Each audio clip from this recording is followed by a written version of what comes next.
ब्रह्म सूत्र दूसरा पाद। प्रथम पाद में यह निर्णय किया गया कि आनंद में आकाश, ज्योति तथा प्राण आदि नामों से उपनिषदों में जो जगत के कारण का और उपास्य देव का वर्णन आया है, वह परब्रह्म परमात्मा का ही वर्णन है।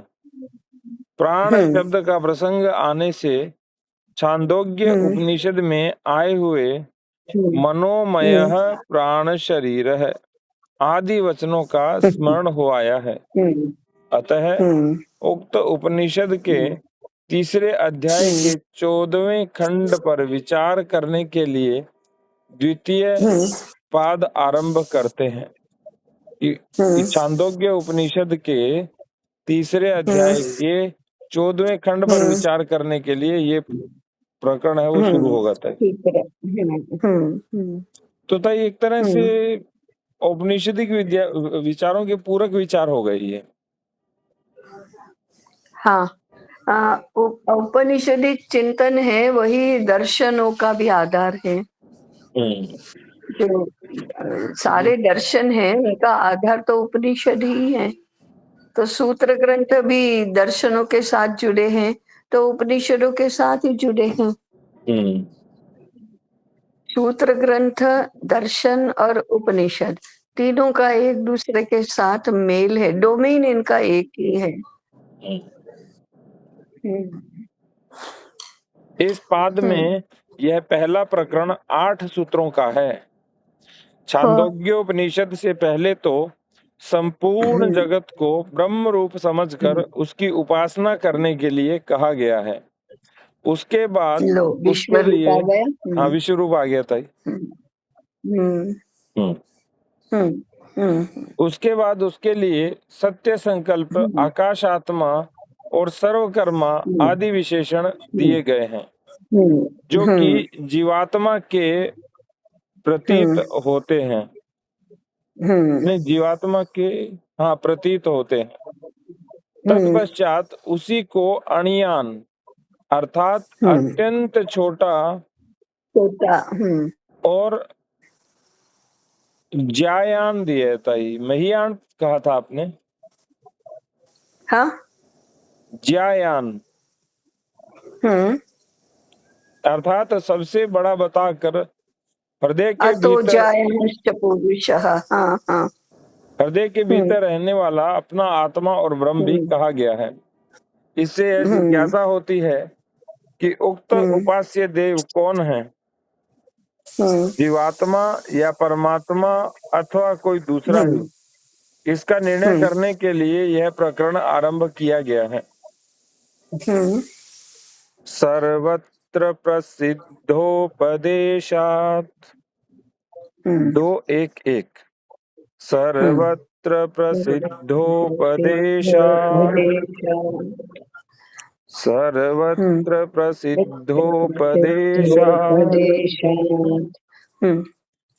संपूर्ण वेदांत वाक्यों में जगत की उत्पत्ति, स्थिति और लय के कारण रूप में प्रसिद्ध परब्रह्म का ही उपास्य देव के रूप में उपदेश हुआ है। इसलिए छांदोग्य श्रुति 3:14 में बताया हुआ उपास्य देव ब्रह्म ही है। व्याख्या। छांदोग्य उपनिषद अध्याय 3 के 14वें खंड के आरंभ में सबसे पहले यह मंत्र आया है, सर्वम खलविदम ब्रह्म तज्जल नीति शांत उपासित अथ खलु क्रतुर्मयः पुरुषो यथा क्रनुरस्मिन् लोके पुरुषो भवति तथेत प्रेत्य भवति स कर्तुम कुर्वीत। अर्थात संपूर्ण चराचर जगत निश्चय ही ब्रह्म है, क्योंकि यह उसी से उत्पन्न हुआ है।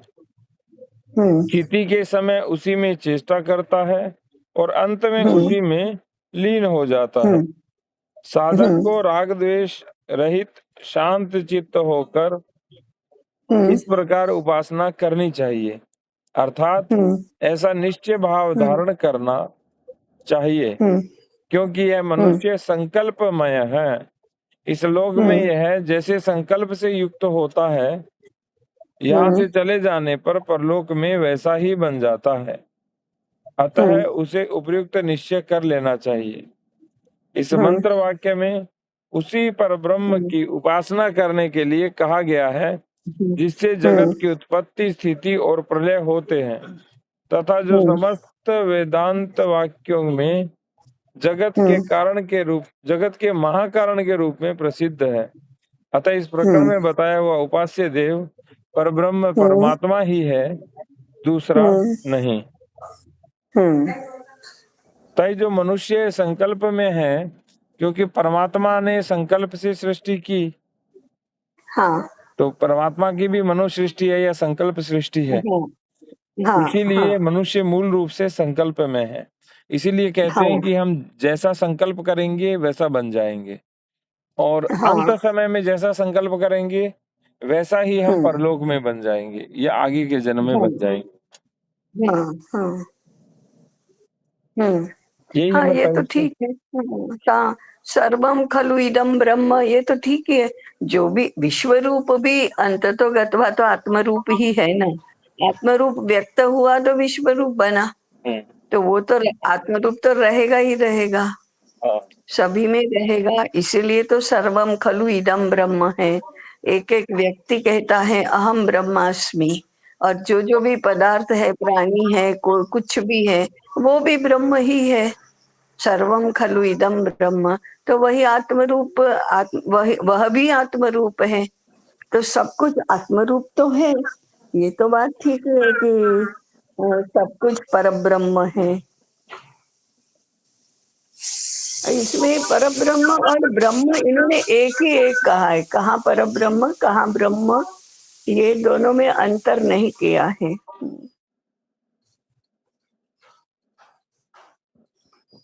हाँ ताई, अभी तो परब्रह्म और ब्रह्म में अंतर नहीं किया ताई, जैसे कल हम चिंतन कर रहे थे। हाँ, नहीं किया है।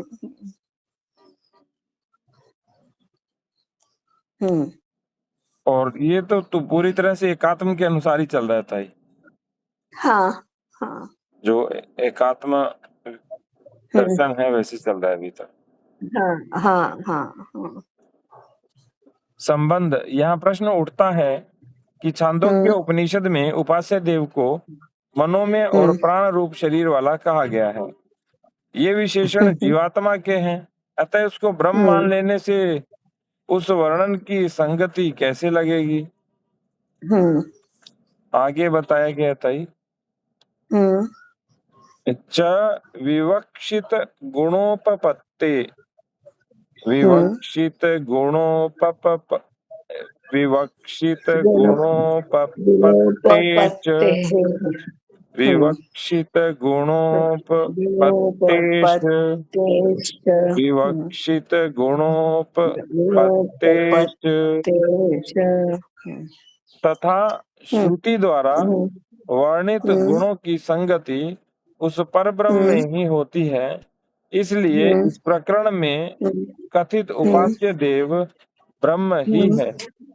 व्याख्या, छांदोग्य उपनिषद में उपास्य देव का वर्णन इस प्रकार उपलब्ध होता है। मनोमय प्राण शरीरो भारूप सत संकल्प आकाशात्मा सर्वकर्मा सर्वकाम सर्वगंध सर्वरस सर्वमिदं भ्यातो वाक्यनादरः। अर्थात सब कुछ ब्रह्म ही है, सब कुछ पर ब्रह्म ही है, ऐसा इनका कहना है। वह उपास्य देव मनोमय प्राण रूप शरीर वाला, प्रकाश स्वरूप, सत्य संकल्प, सदृश्य व्यापक, संपूर्ण जगत का कर्ता, पूर्ण काम, सर्वगंध, सर्वरस और इस समस्त जगत को सब ओर से व्याप्त करने वाला, वाणी रहित और संभ्रम शून्य है। इस वर्णन में उपास्य देव के जो उपादेय गुण बताए गए हैं, वे सब ब्रह्म में ही संगत होते हैं। ब्रह्म को मनोमय तथा प्राण रूप शरीर वाला कहना भी अनुचित नहीं है, क्योंकि वह सबका अंतर्यामी आत्मा है। केनोपनिषद में उसको मन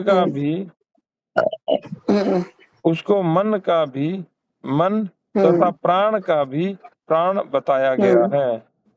हाँ, तो ये मन का भी मन है और प्राण का भी प्राण है। प्राण का भी प्राण है। हाँ, हाँ। तो भाई एक तरह से ब्रह्म की विश्व रूप के रूप में अभिव्यक्ति बता रहे हैं पूरी। हाँ, विश्व रूप के बारे में ही बता रहे हैं सब। यानी आत्म रूप को विश्व रूप में कैसे देख सकते, जो हम कण कण में ईश्वर की बात करते हैं। हाँ, हाँ, वही ये भी है, ये भी है, ये भी है, ये भी है। सर्वम खलु इदम ब्रह्म, सब कुछ है, सब कुछ ब्रह्म ही है और सब कुछ पर ब्रह्म ही है। ऐसा विश्व रूप का वर्णन ब्रह्म के रूप में ही किया है। इसलिए इस प्रकरण में ये जो व्याख्या करने वाले हैं ना, कौन गोयंद का, कौन हरे कृष्ण गोयंद का, हरे कृष्ण दास गोयंद का जी, हरे कृष्ण दास गोयंद का, ये भक्ति भाव वाले ज्यादा हैं। जबकि दर्शन बुद्धि के आधार पर चलता है। बुद्धि के आधार पर माने एक एक शब्द की स्पष्ट व्याख्या, एक ही अर्थ में एक शब्द का प्रयोग और एक से दूसरे में जो अंतर है वो बनाए रखना, कंसिस्टेंसी होना, ये जो होता है ना, वो बुद्धि का क्षेत्र अधिक होता है। और यहाँ भक्ति भाव साथ में जुड़ता है तो फिर सब अद्भुत वर्णन भी आ जाता है साथ में, और ऐसा होता है। फिर वो दर्शन की बुद्धिगम्यता थोड़ी भावात्मक हो जाती है। मुझे लग रहा था इस ब्रह्मसूत्र को पढ़ने के बाद एक और कोई ब्रह्मसूत्र पढ़ना पड़ेगा, व्याख्या पढ़ना चाहिए। हाँ, मैं वो सातवड़ेकर जी का अभी तो मैंने बताया है, वो आज कल में देखूंगी। सातवलेकर जी ने तो अवश्य लिखा है ताई। हाँ, हाँ, हाँ। और सातवलेकर जी की वेद भी अद्भुत है ताई। इसमें केनोपनिषद में आता है, श्रोत्रस्य श्रोत्रम मनसो मनम यद वाचो हवाच स प्राणस्य प्राणः। यानी वो मन का मन और प्राणों का भी प्राण है। संबंध उपयुक्त सूत्र में श्रुति वर्णित गुणों की उत्पत्ति की उपपत्ति या संगति ब्रह्म में बताई गई है। अब जीवात्मा में उन गुणों की अनुपपत्ति बताकर पूर्वोक्त सिद्धांत की पुष्टि की जाती है। अनुपपत्तेस्तु न शारीरः, अनुपपत्तेस्तु न शारीरः, अनुपपत्तेस्तु न शारीरः। ये तीसरा सूत्र है ताई। परंतु जीवात्मा में श्रुति वर्णित गुणों की संगति न होने के कारण शारीर अर्थात जीवात्मा इस प्रकरण में कहा हुआ उपास्य देव नहीं है।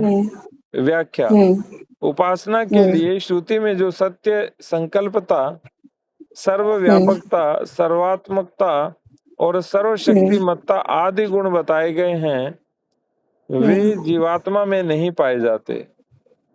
इस कारण इस प्रसंग में बताया हुआ उपास्य देव जीवात्मा नहीं है, ऐसा मानना ही ठीक है। वो परब्रह्म ही है, परब्रह्म ही है।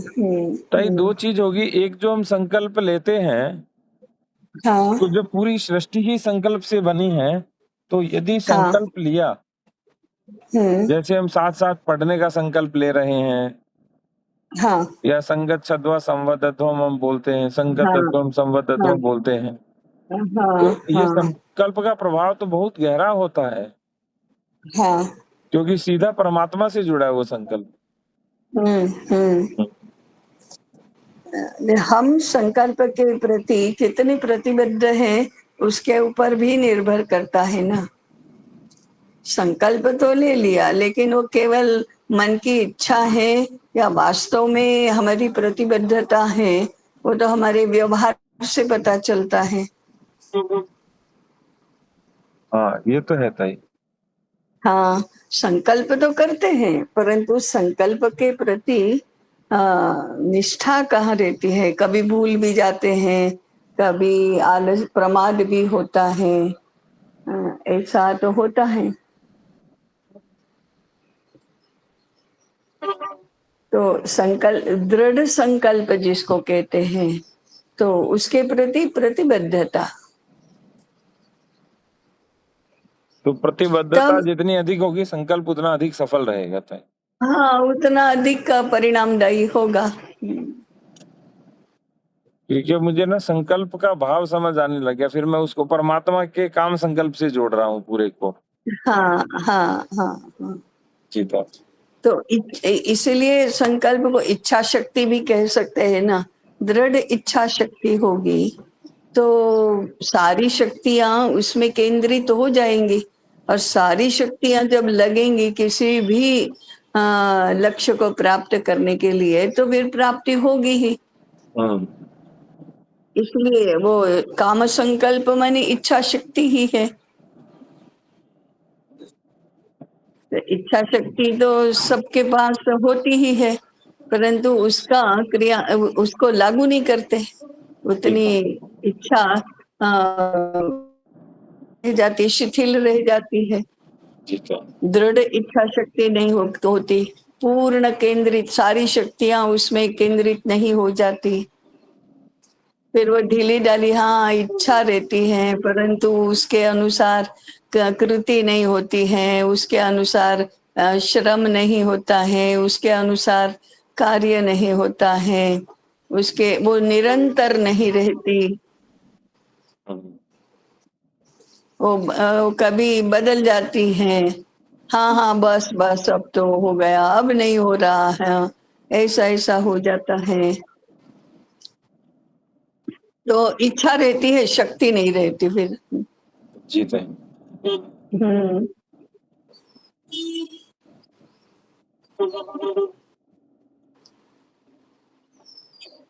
हाँ और जी। जी ताई। हुँ, संबंध हुँ, प्रकारांतर से हुँ, उसी हुँ, बात को सिद्ध किया हुँ, जाता है। हुँ, चौथा सूत्र है, हुँ, कर्म कर्तृ व्यपदेशाच्च। कर्म हुँ। कर्तृ शत्रु व्यपदेशाच्च। व्यपदेशाच्च कर्म कर्तृ व्यपदेशाच्च। व्यपदेशाच्च। उक्त प्रकरण में उपास्य देव को हुँ, प्रतिक्रिया का हुँ, कर्म अर्थात प्राप्त होने योग्य कहा गया है। हुँ, हुँ, जीवात्मा को नहीं, हुँ, उपास्य देव को हुँ, प्राप्ति क्रिया का कर्म अर्थात प्राप्त होने योग्य कहा गया है। जीवात्मा हुँ, को प्राप्ति क्रिया का कर्ता अर्थात हुँ, उस ब्रह्म को प्राप्त करने वाला बताया गया है, इसलिए भी हुँ, जीवात्मा उपास्य नहीं है। व्याख्या, हुँ, छांदोग्य हुँ, उपनिषद में कहा गया है, सर्वकर्मा हुँ, आदि विशेषणों से युक्त ब्रह्म ही मेरे हृदय में हुँ, रहने वाला मेरा आत्मा है। हुँ, मरने के हुँ, बाद यहाँ से जाकर परलोक में मैं इसी को प्राप्त हो हुँ, जाऊंगा। इस प्रकार हुँ, यहाँ पूर्वोक्त उपास्य देव को प्राप्त होने हुँ, योग्य तथा हुँ, जीवात्मा को पाने योग्य हुँ, वाला कहा गया है। अतः यहाँ हुँ, उपास्य देव पर ब्रह्म हुँ, परमात्मा है हुँ, और उपासक हुँ। जीवात्मा, यही मानना उचित है। हाँ, हाँ, हाँ, बिल्कुल सही है ताई। अच्छा, तो जीवात्मा ही हाँ, है प्राप्त होने हाँ, वाला, और प्राप्त वो उसको हाँ, होते हैं। प्राप्त करने वाला हम्म। और सम प्राप्त किया जाने वाला परब्रह्म है। हम्म। आप हम्म, ताई जो कह रहे थे धीरे धीरे आगे बढ़ते जाएंगे, स्पष्ट अब बहुत स्पष्टता हो हाँ, रही है। हाँ, होती जाएगी। हाँ, हाँ। संबंध हम्म, प्रकारांतर से हम्म, पुनः उक्त बात की पुष्टि करते हैं। हम्म, पांचवा सूत्र है, दूसरे हम्म, पाद का प्रथम अध्याय का शब्द विशेषात, शब्द विशेषात, शब्द विशेषात। उपास्य और उपासना के लिए शब्द का भेद होने के कारण भी यह सिद्ध होता है कि यहाँ उपास्य देव जीवात्मा नहीं है। व्याख्या, छांदोग्य सुनाई देना उपनिषद। हाँ, नहीं नहीं नहीं, शब्द विशेषात ये सूत्र बोलने के बाद जो बोला होगा वो सुनाई नहीं दिया। हाँ, मैं बोलता हूँ ताई। हाँ। उपास्य और उपासक के लिए शब्द का भेद होने के कारण भी यह सिद्ध होता है कि यहाँ उपास्य देव जीवात्मा नहीं है। व्याख्या, छांदोग्य उपनिषद के तीसरे और चौथे मंत्र में कहा गया है कि यह मेरे हृदय के अंदर रहने वाला अंतर्यामी आत्मा है, यह ब्रह्म है। इस कथन में यह आत्मा तथा ब्रह्म ये प्रथमांत शब्द उपास्य देव के लिए प्रयुक्त हुए हैं और मैं अर्थात मेरा यह षष्ठ्यंत पद भिन्न रूप से उपासक जीवात्मा के लिए प्रयुक्त हुआ है। इस प्रकार दोनों के लिए प्रयुक्त हुए शब्दों में भेद होने के कारण उपास्य देव जीवात्मा से भिन्न सिद्ध होता है। अतः जीवात्मा को उपास्य देव नहीं माना जा सकता। संबंध, इसके अतिरिक्त स्मृतेः च, स्मृतेः च, स्मृतेश्च, एक मिनट, स्मृतेश्च। किसी का फोन, एक मिनट, किसी का फोन आ रहा है। ये नहीं। तथा तीसरे मंत्र में क्या है ये? हाँ, तीसरे मंत्र में उसे बाण जो सरसों तथा सावा से भी अत्यंत छोटा कहा गया है। इस प्रकार एक देशीय और अत्यंत लघु बताया जाने के कारण यहाँ उपास्य देव परब्रह्म नहीं हो सकता, क्योंकि परब्रह्म परमात्मा को सबसे बड़ा, सर्वव्यापी और सर्वशक्तिमान बताया गया है। ऐसा कहना ठीक नहीं है, क्योंकि उक्त मंत्र अर्भ कौक देशाच नेति चैन्न निचाय त्वादेवं वयोमवच, जो एक एक साथ है ताई। तो उक्त मंत्र में